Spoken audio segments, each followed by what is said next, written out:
So going back a little bit, so Xiaomi is obviously, a huge, the largest unicorn on the planet right now. Yeah. Right? But maybe some of the other, what was your first successful investment and what did you learn from it? I remember one of the first interesting deal you told me about was Xunlei. Yeah. Well, the Xunlei guy is quite interesting. When I just joined the industry, that's in the year 2000, right? So I met the founder during some kind of the summit or investor summit or something like that. And that guy name is Sean. I met him. He Chinese and studied in the United States, graduated from Duke as the master degree, and moved to the Silicon Valley and work as a programmer here. And in the year 2000, the first time I met him in China, and he presented some exciting idea.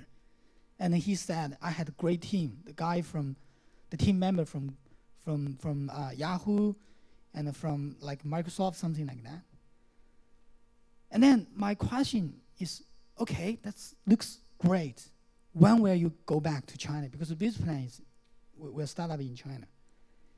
And then he said, yeah, I will go back and move all the family and my team member going back to China. And then 6 months later, it's gone.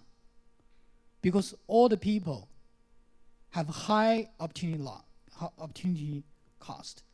And then internet bubble burst, and they have no gut.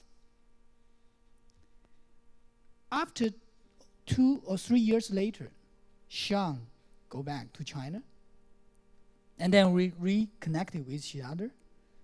And the question I asked him, why you actually same business plan? Why you just this time you going back?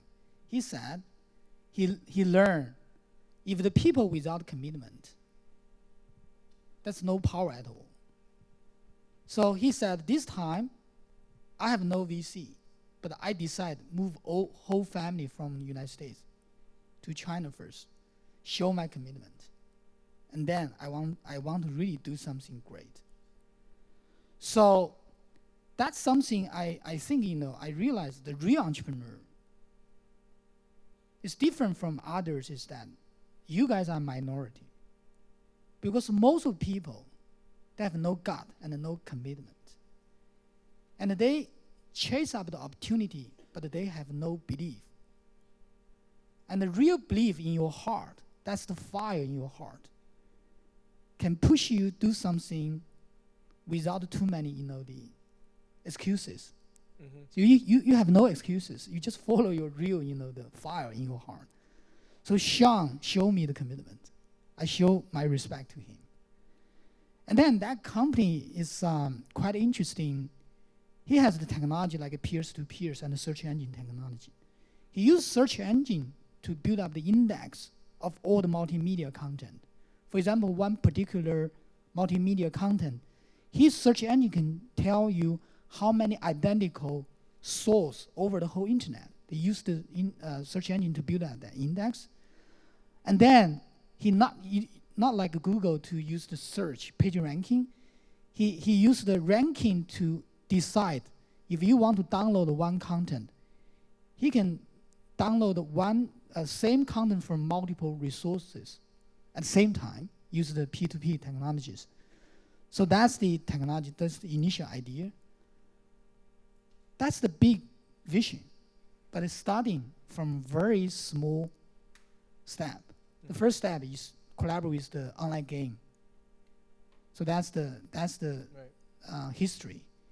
And I find out, most of my successful investment, they have the 20 times phenomenon. Means in one single year, if they find out the right networking effect, the whole user base can increase 20 times, like UCWeb, like Xunlei. And on that note, maybe tell me about the most recent, I think the real estate investment. I don't know how much of that. Feel free to disclose whatever is in public. Okay. Most recent interesting projects. Yeah, I think I would like to maybe brief the case study that Andy know my investment recently, but I would like to share probably one framework with you guys, how we identify the opportunity, how we decide to invest in this company or not. I think three things are very important. The first thing is that, we try to bet on the things really big. Because that point, I don't know whether you guys know or not, but basically I find out that a lot of entrepreneurs, they spend too much time on something too small. So how to screen and make judgment what sector or what opportunity or what business plan you want to jump into that. One criteria is whether it's big enough, whether it's big enough or not. That's very important things. In our screen, the criteria. First, you must think very big. Because my LP is very greedy. They want 50 times, 100 times, 200 times multiple from single successful investment. It is a high-risk asset class, so you do Yes, need to have you have high return. Same as the entrepreneur here. Sometimes a lot of entrepreneurs approached us. Our final conclusion is that it's a viable business plan. It's nice, but it's small and beautiful. It's not deserve the risk-taking investor like us to commit. Mm-hmm. So you must think big question. That's first. The second thing is that, choose the right timing. Because as early stage venture capitalist, we found out that a lot of, our investment failed because we just too early to bet some deals. Early to, because we are visionary, we think about, the big trend, what happened with the next 3 or 5 years. But we are too visionary, and you jump into and commit into one sector, but the customer is not ready, the market is not ready, or technology is not ready. So timing is something is even tough than the size and the trend. Mm-hmm. We have a lot of, these similar cases like that. But do you think there are some cases where if you're too early, if you're a very persistent entrepreneur who would last 10, 12 years, does that make up for timing? I think that's a good question, but it's all matters about, the possibility of the successful rate. I mean, if you have very long time too early, and you have to, persist for very long time, that means the possibility to success will be low, because the morale will be very low. Yeah. And it's very hard for you to create the momentum. Mm-hmm. And sometimes you are the earlier one. You persistently just try to survive.